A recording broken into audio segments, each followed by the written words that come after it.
అవతరణ దినోత్సవం జరుపుకుంటున్న వేళ రాష్ట్రం ఎదుర్కొంటున్న సవాళ్లేమిటి? కేసీఆర్ ప్రభుత్వం చేసిన తప్పుల్ని రేవంత్ రెడ్డి సరిదిద్దుతున్నారా? తెలంగాణ ప్రభుత్వం భవిష్యత్తు కార్యక్రమాలేమిటి? ప్రభుత్వం నుంచి ప్రజలు ఆశిస్తున్నదేమిటి? ఒకసారి చూద్దాం.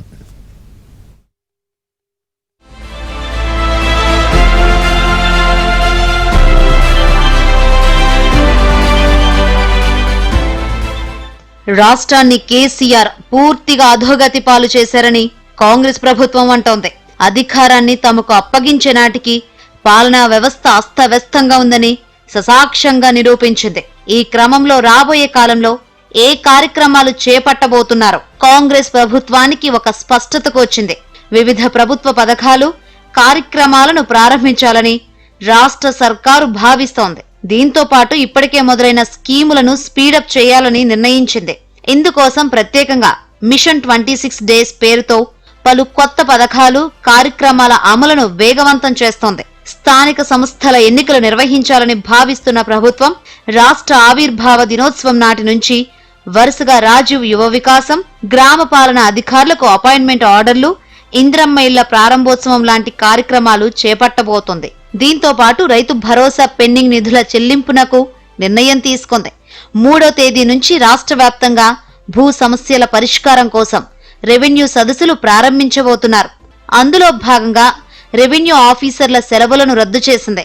గ్రామాలకు కొత్త జీపీఓలను నియమించడంతో పాటు ఉద్యోగుల డిమాండ్లపైన ప్రభుత్వం నుంచి ప్రకటన వచ్చే ఛాన్స్ ఉంది.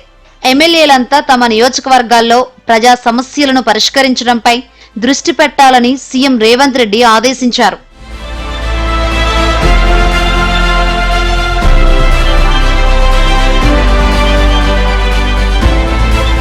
ఈ నెల మొదటి వారంలో ఇందిరమ్మ ఇండ్లను పూర్తి స్థాయిలో ప్రారంభించాలని డిసైడ్ అయ్యారు. ఇప్పటికే పైలట్ ప్రాజెక్టు కింద పూర్తి చేసిన ఇండ్లకు ప్రారంభోత్సవాలు చేయనున్నారు. జరుగుతున్న పనులను బట్టి ప్రభుత్వం కూడా ఇందిరమ్మ ఇళ్ల లబ్ధిదారులకు విడతల వారీగా నిధులు విడుదల చేస్తోంది.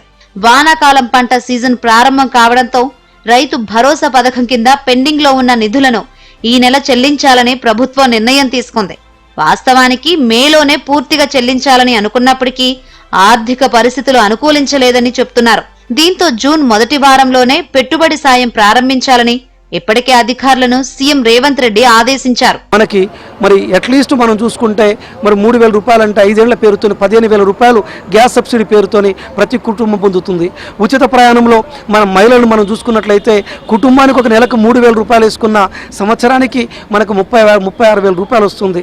మరి 5 ఏళ్ల పొద్దున మన కనీసానికి 1,80,000 రూపాయలు ఒక కుటుంబం పొందగలుగుతుంది. అలా మళ్ళీ 500 రూపాయల బోనస్ ఇస్తున్నాం వరికి. అలా క్వింటాకి 500 అంటే ఒక ఎకరాకి 28 క్వింటాలు పండుతుంది. అంటే 14,000 రూపాయలు మనకు బోనస్ రూపంలో వస్తుంది. అంటే ఒక ఎకరా ఉన్న రైతు 14,000 రూపాయలని బోనస్ పేరుతో ఇలా మనం చెల్లించడం జరుగుతుంది. 5 ఏళ్ల పొద్దున 5/14 అంటే మనకు 70,000 రూపాయలు. మరి 2 కార్ల పేరుతో వేసుకుంటే మనకి యాసంగి వానాకాలం వేసుకుంటే 1,40,000. అంటే ఒక ఎకరా ఉన్న రైతు ఒక బోనస్ పేరుతోని 1,40,000 రూపాయల ఆర్థికంగా పొందడం జరుగుతుంది. కొత్త రాష్ట్రం అభివృద్ధి చెందాల్సినంత వేగంగా ముందడుగు వేయలేదన్నది మాత్రం నిజం. అందుకే ప్రస్తుత పాలకులు రాష్ట్ర అభివృద్ధికి పునరంకితం కావాల్సిన అనివార్యత కనిపిస్తోంది. నిధులను సద్వినియోగం చేస్తూ ప్రజా సంక్షేమం, అభివృద్ధిపై దృష్టి పెట్టాలి. రాజకీయాల కంటే కూడా రాష్ట్రం యొక్క అభివృద్ధి, సంక్షేమం పైన మరింత పునరంకితంతో పనిచేయాల్సినటువంటి అవసరం ఉంది. అప్పుడే అమరుల త్యాగాలకు అర్థం ఉంటుంది. తెలంగాణ ఉద్యమ ఆకాంక్షలు నెరవేరినట్టు అవుతుంది. ఉద్యమ ఆకాంక్షలను కూడా నెరవేర్చినట్టు అవుతుంది. తెలంగాణ రాష్ట్రము పోరాటాల ద్వారా సిద్ధించినటువంటి రాష్ట్రాన్ని దేశంలోనే ఒక అత్యున్నతమైనటువంటి రాష్ట్రంగా నిలబెట్టినప్పుడే అమరుల త్యాగానికి నిజమైనటువంటి నివాళిగా గుర్తుంచుకోవాల్సినటువంటి అవసరం ఉంది.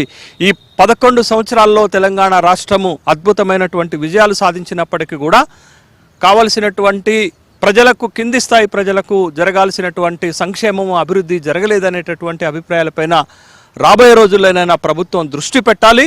ఉద్యోగ అవకాశాలు పెంచుతూ అప్పులు పెరగకుండా చూసుకున్నప్పుడే రాష్ట్ర అభివృద్ధి సాధ్యం.